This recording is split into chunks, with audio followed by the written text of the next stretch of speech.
Hey everybody, it's Dungeon Master Mark. It is quarantine day number 20, session number 10 of, or I should say session number 20, but level 10 of the Undermountain campaign. It is also Easter Sunday, so if you celebrate Easter Sunday, hopefully you have a nice holiday. If not, I still hope you have a good day.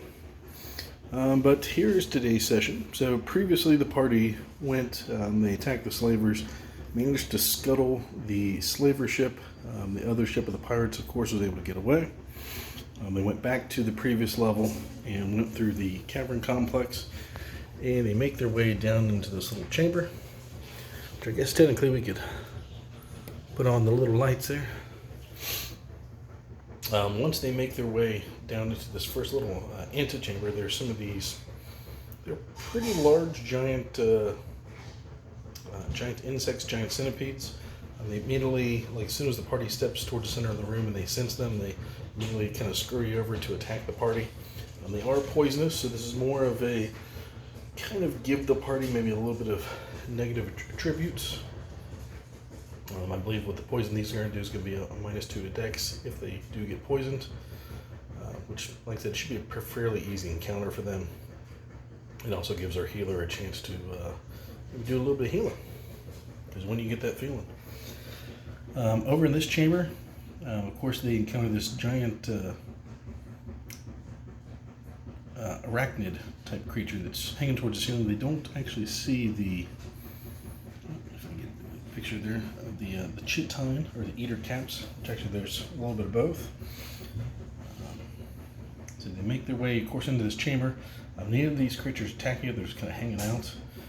There's this large webbed area. There's like a little drizzle of water coming out of this pool. And it looks like there's two people that were doing some excavating or some mining, and looks like had maybe got poisoned and died. Way up here on the top, there's like a little hole. It looks like maybe there's a different passageway that had partially collapsed.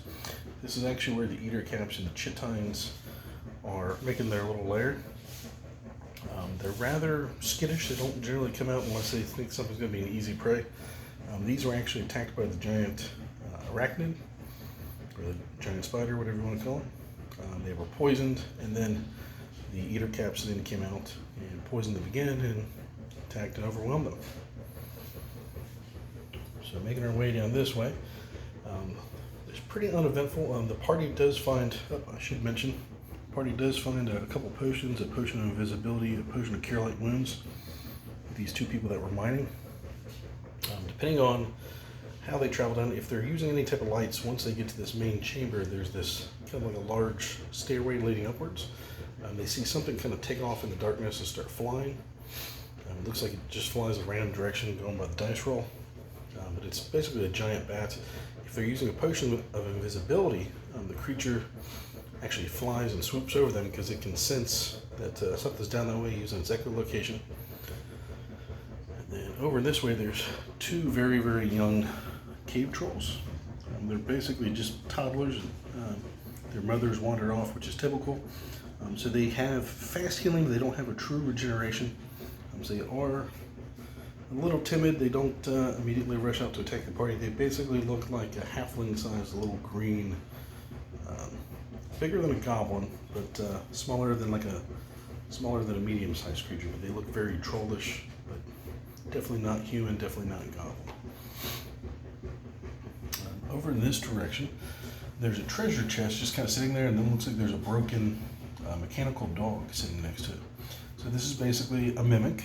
At one point, someone had brought with their mechanical or clockwork servant hound in there. The person, of course, was eaten. The mimic was not able to digest the hound. It was broken in the combat, though, and just been kind of laying dormant. It may be possible for the party to fix that, so that's probably the most valuable part of this whole quest as far as for the party. And of course, once the party makes their way over this way, there's this kind of hole in the wall, and then they see like a dungeon chamber with a glowing ruby eyes on the wall. And then also there's some steps going down, the steps going up. The party does not see it at first, but right around the side of this, there's a mummy up against the wall. And its commands were only to activate if someone does not come in, does not appear to be wearing a particular amulet. But if they do combat or I should say fight the mummy. I just cannot talk today, good lord. And they will find a treasure map and then a shrunken head among its belongings in a little pouch.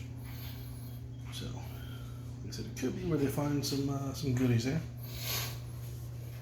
Once the party makes their way down this way, they do see this weird, kind of like a little walkway across the top. They keep thinking they might see something skitter across there. It's just like cave rats and things like that. So just kind of something to put the party on edge a little bit. Once they make their way into once they make down to this intersection, they hear a very large, like waterfall or dripping, like a water effect in the background.